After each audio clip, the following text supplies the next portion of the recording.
everyone, how you doing? Thanks for stopping by my channel. So today I'm just going to be doing a very quick my favorite drugstore products. So I love makeup, but I don't like to spend a ton of money. I do have the odd expensive thing. I feel like the more into makeup I get, the odd expensive thing just becomes all the expensive things. But there are still a few staples that I absolutely love that are drugstore. You can just go get them. They're not expensive. So today we're going to talk about that because the cheaper, the better. So first thing is the foundation that I always use is just e.l.f. On the majority of these products are probably going to be e.l.f. just because that's what I use the most.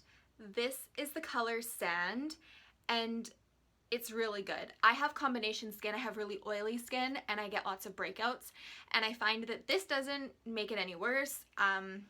You get full coverage without it being cakey and uncomfortable. It doesn't feel heavy on your skin, and I think it's only $8. So the next thing is going to be e.l.f. again. So I absolutely love this.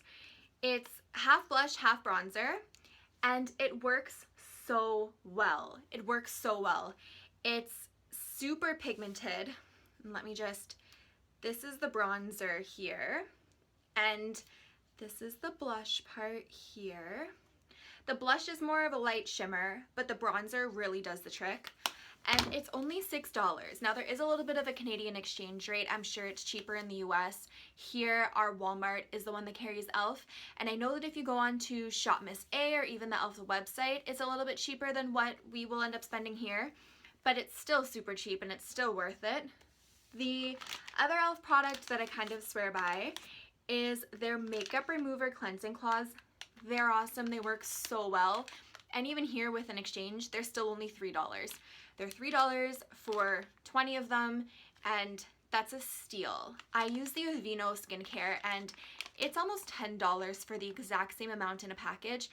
And I don't know why you would spend $20 when you could spend $3. That's insane to me. So another is NYX. That one I feel like is probably everyone's favorite drugstore product. Their liquid lipsticks are awesome. This one is the one that I'm wearing right now. I don't know the name of it. It's part of their lingerie and it says 6. I don't know if you can see. My iPhone's not doing it today for me, but it's amazing. A lot of the products that I use by NYX work really well. The only thing that I would say that doesn't, for me personally, is their eyeshadow palettes. I find that they're not pigmented nearly as much as they should be for the price, and their single ones are definitely a lot better. I find that those work well, but the palettes aren't, they're not the greatest. The powder that I use, I don't really use setting powder, just my skin's not the greatest, so I don't want to put too much stuff on my skin, but I do use the CoverGirl pressed powder just to put over top of my foundation. I find that that sets it enough for me. I use a darker color than my skin. This is the Buff Beige, and I'm fairly pale. I kind of use it as a bronzer, and I just dust it on. I don't use too much of it, just enough to set the foundation and make your skin look a matte shade. It looks very matte once it's on, and I find that that works well for me. One of the other things that I really love is the Ardell Medium Brow Pomade. I've said this before that I believe that it is just as good as the Anastasia one. I have some people that disagree with me and some people that agree with me, and that's fine. I personally think that it works just as well. This is a new one, so I've only used it a couple of times, but it's only $8. You get it at Walmart, and for me that's just a better option than spending whatever the Anastasia one is.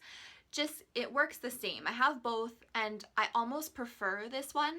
Prefer it for the price, prefer it just because to me I find that it goes on a lot better. It's a lot smoother.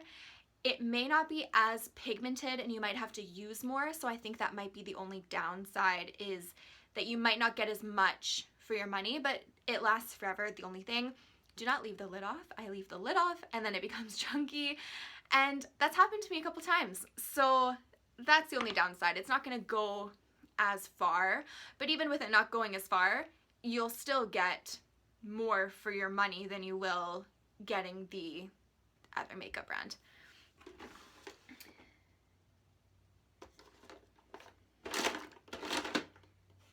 thank you for watching my channel. Thank you for watching my video. I hope that you will subscribe. There will be more to come. I'm still a newbie. I do have a blog that you can subscribe to. It's hellostylesblog.com, and I kind of focus a little bit on beauty, a little bit on fashion. There's some DIY stuff in there. It's my niche is a little fuzzy. It kind of depends what I'm doing that day. So I do that. I do have a fairly hefty anxiety disorder, so I kind of focus on that as well. You can also follow me on Instagram. It's Hello Styles by Steph, and I post some looks, I post some new stuff, some hauls and some unboxings on there, so if you want to subscribe there, you can as well, and then this video link will be in the bio. So thank you very much for watching, and I hope you all have a fabulous day. Bye!